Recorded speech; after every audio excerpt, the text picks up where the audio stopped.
చాలామందికి తెలీదు ఏంటంటే మనం చెవులతో శబ్దాలు వింటాం కానీ ఈ శబ్దాలు ఎక్కువ ఇంటెన్సిటీతో వింటే ఆ శబ్దాలే మన చెవుల్ని డ్యామేజ్ చేస్తుంది, మన హియరింగ్ని డ్యామేజ్ చేస్తుంది. ఇప్పుడు ఈ రోజుల్లో పిల్లలు ఈ ఇయర్ ఫోన్స్ పెట్టుకొని ఇయర్ పాడ్స్ పెట్టుకొని మ్యూజిక్ చాలా లౌడ్గా వింటాం అలవాటైంది. వీళ్ళందరికీ ఏమవుతుంది అంటే లౌడ్గా విన్నప్పుడు ఈ శబ్దం ఎనర్జీ అంతా లోపలికి వెళ్ళి ఇన్నర్ ఇయర్లో ఉండే నర్వ్ని డ్యామేజ్ చేస్తాయి. దానివల్ల వాళ్ళకి చెవిలో శబ్దాలు రావటం, చెవులు వినికిడి తగ్గిపోవటం జరుగుతుంది. అన్ఫార్చునేట్గా ఏంటంటే అదే దాని ఎఫెక్ట్ మనకి ఇమీడియట్గా తెలియదు.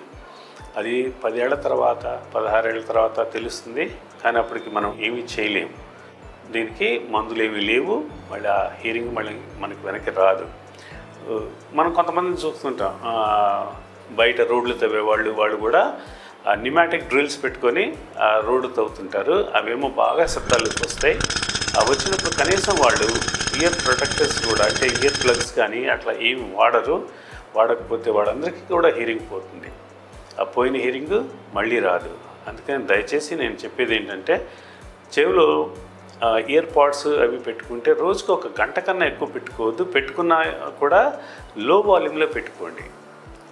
మీరు మ్యూజిక్ ఇంకా వినాలి అనుకుంటే మ్యూజిక్ కొంచెం దూరంగా స్పీకర్స్ అవి దూరంగా పెట్టుకుని మామూలు రెగ్యులర్ దాంట్లో మీరు వింటే పర్వాలేదు. దాదాపు 15 ఏళ్ళ నుంచి 25 ఏళ్ళ పిల్లల్లో 60% మందికి హియరింగ్ పోయింది ఆల్రెడీ. సో జాగ్రత్త పడండి. ఇయర్ బడ్స్, ఇయర్ ఫోన్స్ అవి ఎక్కువ వాడద్దు. అట్లాగే ఈ సెల్ ఫోన్స్ కూడా మీరు రెగ్యులర్గా వాడద్దు. చెవుల్లో మీ హియరింగ్ని కాపాడుకోండి.